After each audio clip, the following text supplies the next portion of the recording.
Good morning. So we found out yesterday that Avon's grandma was Josephine, who worked there at Stagecoach Pass, and her mom is dead. But her mom loved tarantulas just like Avon does. So we only have like 4 chapters left. So I'll read 2 today and then probably 2 on Monday, and then we'll be finished. Yay! All right, chapter 36. It was a lovely, perfect evening as I kicked the row of soccer balls into the net one by one. I really was starting to like Arizona. The constant sunshine, the smell of orange blossoms in the air, the soft green grass I walked on barefoot whenever I could, and the beautiful sunsets. I gazed up at the evening sky after I kicked the last ball into the net. It looked like it had been painted with watercolors of pink, orange, and purple. I sighed. "Nice work, Green," Coach Fuller called. I ran over to Jessica and we worked on moving the ball back and forth between us as the other girls took their turns at the net. "We're going to have a team kickoff party at my house this weekend," Jessica said breathlessly as we worked. "You want to come?" "Yeah," I said. "Should I bring anything?" Jessica paused with her foot on the ball. "How about some soda?" "Okay, and do you think you might come to the festival?" "Oh yeah, I'm pretty sure most of the team is planning on it." "Good job, girls," Coach Fuller said. I checked the watch around my ankle. Wow, that flew by. I guess I'll see you tomorrow. Jessica looked past me and didn't answer. I turned around when I heard a bark and spotted Connor standing at the edge of the field. "Is he your friend?" she asked. Connor raised his hand in a wave and I smiled. "Yeah," I said, "he's my best friend." And she kicked the ball to me as she grinned and raised her eyebrows. "He's cute," she said, and she ran off to join the other girls headed to the locker room. I let out a breathy laugh and walked over to Connor. I stopped about 3 feet from him. Hi." He looked down at his feet, then back up at me. "You made the soccer team?" "Yeah, I did. And you made a new friend," he gestured toward Jessica, still walking back to the locker room with everyone else. I glanced at her, then turned my attention back at Connor. Yeah, I studied the painful look on his face. "But I miss my old friend." Connor smiled and shrugged his shoulders. "Where have you been?" I asked. "Just home. I decided I was never coming back to school." "Well, what made you change your mind?" "You," he said, "and my mom. She told me to get my butt out of bed yesterday. I thought she was going to drive me to school, but instead she called into work and we spent the day together." "You did?" Connor nodded. "Yeah, we even went out for dinner." "Seriously? At a restaurant?" "Yeah, well, sort of. We got takeout and ate it in the park, but still, I said, it's a good start." We stood there awkwardly for a moment. "Guess what?" "What?"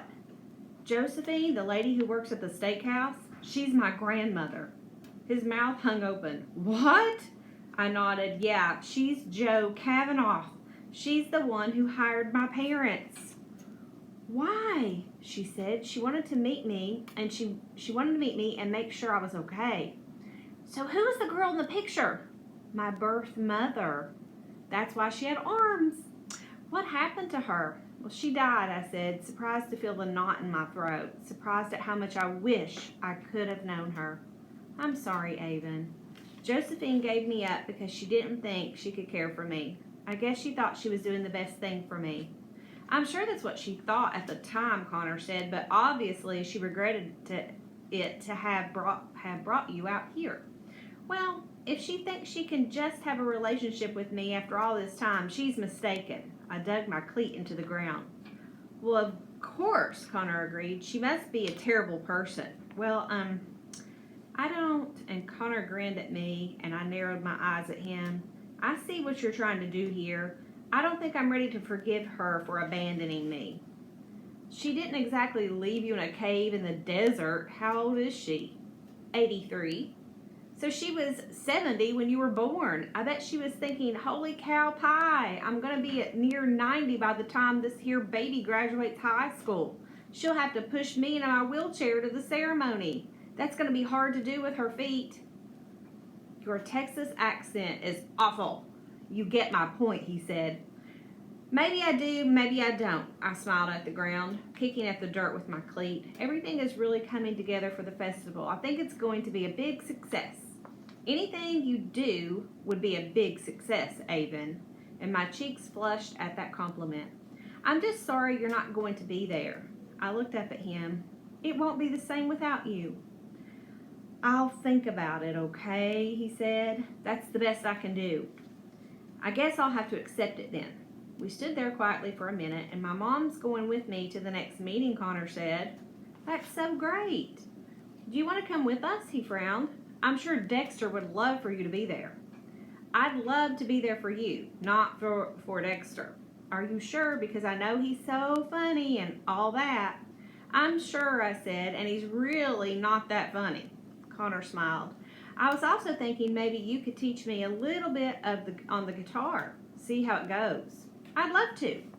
My mom and I watched this video online about people with Tourette's and how music can be almost like a therapy for them. It can even make them stop ticking while they're doing it. When I told her about you and the guitar, she thought it'd be a great idea for us to work together on it. She really likes you. That's amazing, I said. I mean, about the music, but also your mom. She's getting involved.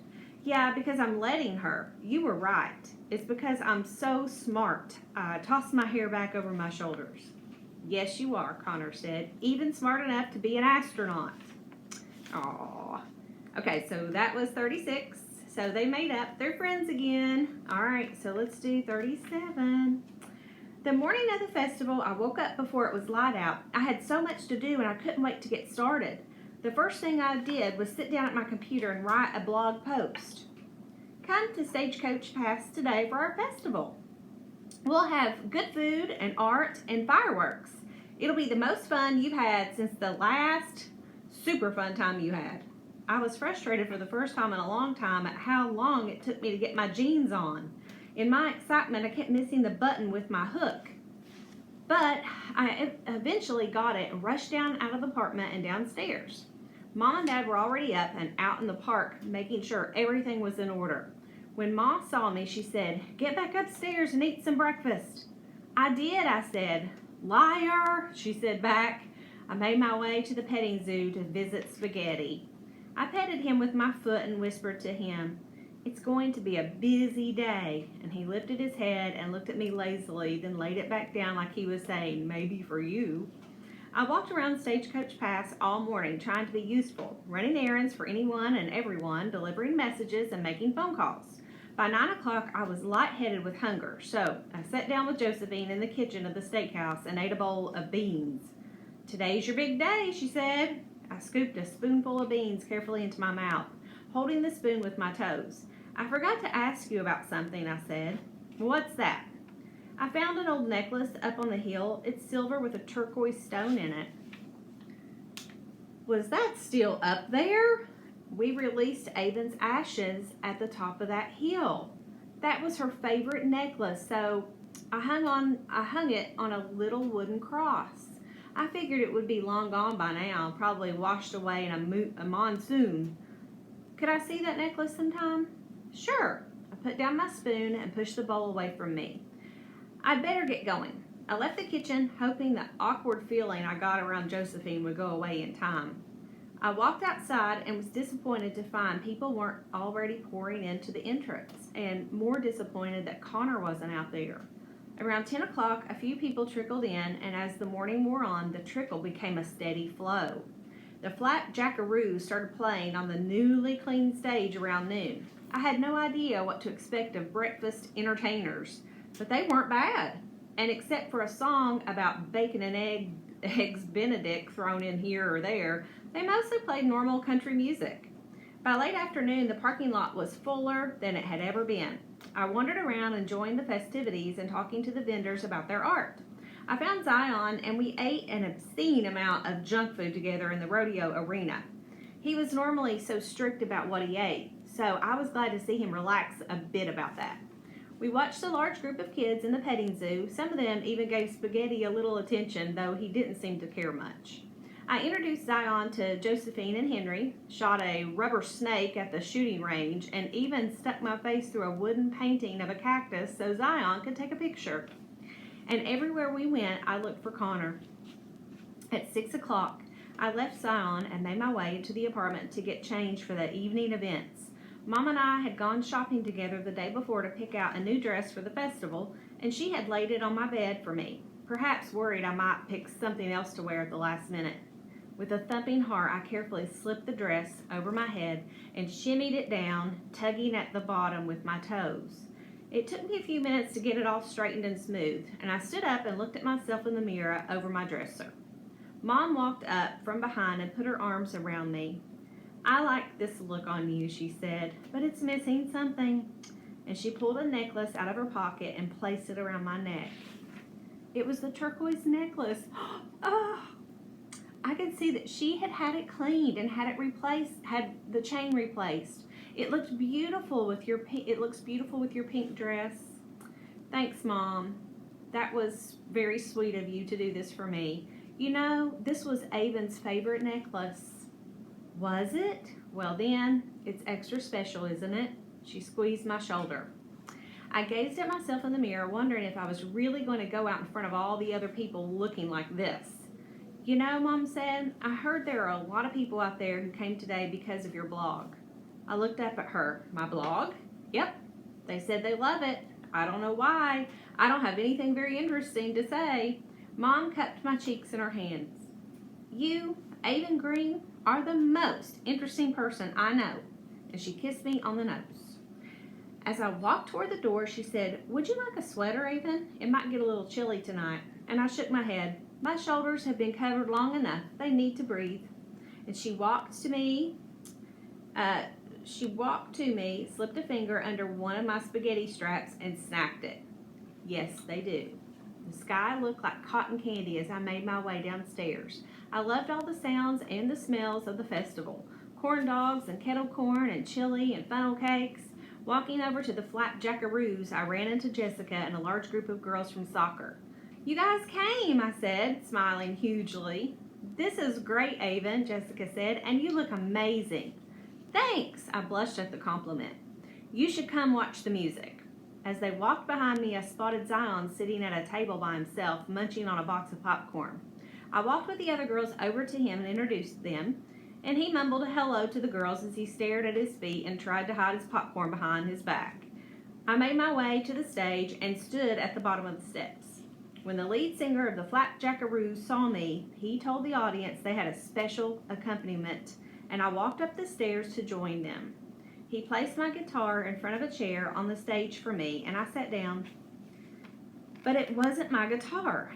It was the guitar we had found in the storage room hidden under the old desk. It was the guitar that had belonged to my mother. It had been cleaned, repaired, and restrung. I looked out into the audience and saw my parents watching me. Mom put her finger to her mouth and blew me a kiss, and I slipped my feet out of my flowery flats and carefully plucked at a string with one not quite steady toe. We played Tumbling Tumbleweeds, which I had been feverishly practicing all week. Even though my part was quite simple, a large audience formed to watch as we played. And I saw that all their eyes were on me in my strappy pink dress, me in my mother's necklace playing my mother's guitar, me with terribly flushed cheeks, beaming as the lead singer winked at me while we played. I looked out into the crowd and saw Jessica and the other girls watching me with excited faces. I saw Zion smiling and waving, and I nodded back. I saw my parents' arms around each other, swaying to the music. I saw Josephine watching me from the very back of the crowd. She had a painful look on her face, and I wondered if she was thinking about her daughter. I tried to imagine how hard it would be for a woman who had been in her position, having just lost her only daughter, already getting on in years, as she had put it. I thought about what Connor had said. She probably truly believed she was doing the best thing for me. So I decided maybe I would visit her at the Golden Sunset Retirement Home when she left. Maybe we could share a meal of mediocre cafeteria food, maybe swim in a pool full of old people. And I smiled at her, and the painful look on her face seemed to dissolve. And then, right in the center of the crowd, slowly making his way to the front, I saw Connor. He wasn't ticking, even though he was completely surrounded by people. He looked totally at peace while I played. And when the song ended and the audience clapped for us, I stood and took a long bow. The lead singer pointed at me and clapped, causing the audience to clap louder, and so I bowed again. I ran off the stage and straight into Connor at the bottom of the stairs. I felt exuberant and full of energy I couldn't contain. "Come on," I said to him. "The fireworks are starting soon." And we ran from the stage and found Zion toward the back of the crowd. He joined us as we ran past the gold mine, overseen by a new man named Ramiro, who did not hate children, where lots of little kids were aggressively focused on finding real Stagecoach Pass gold. We took the trail out to the desert, and the three of us made our way up to my mighty hill, lit at this point only by the light of the full shining moon. We were almost at the top when I saw something out of the corner of my eye. I stopped and stared at the ground just in time to see what looked like a monstrous spider scurrying into a hole. Connor turned around. "What?" And my heart beat rapidly from the performance, from running up the hill, from whatever it was I might have just seen. "I thought I saw something." "Well, tell us about it later," Connor said. "We need to hurry." When we got to the top of the hill, I sat down beside my saguaro, and Connor sat beside me, and Zion sat beside him. "I knew you'd come," I said to Connor, and he laughed. "I didn't even know I would until about an hour ago." He looked at me in the moonlight, blinking his eyes, "But I'm really glad I did." And he let out a bark. "Me too," Zion and I both said at the same time. Connor looked down at the city lights. "You spend a lot of time up here, don't you?" Yeah, I do. I come up here when I need to think or be alone. Up here I can see things clearly." "Well, what do you see?" Connor asked. I looked down at Stagecoach Pass, then back at Connor and Zion, and I see two of the best friends I've ever had. Zion smiled, his white teeth gleaming in the moonlight. "So I'm glad we came here," I said, "and I'm glad for everything that's happened, because if it hadn't, I wouldn't know either of you, and I'm glad I know you." Connor's hazel eyes flashed from the very first firework. "And I'm glad I know you too, Avon."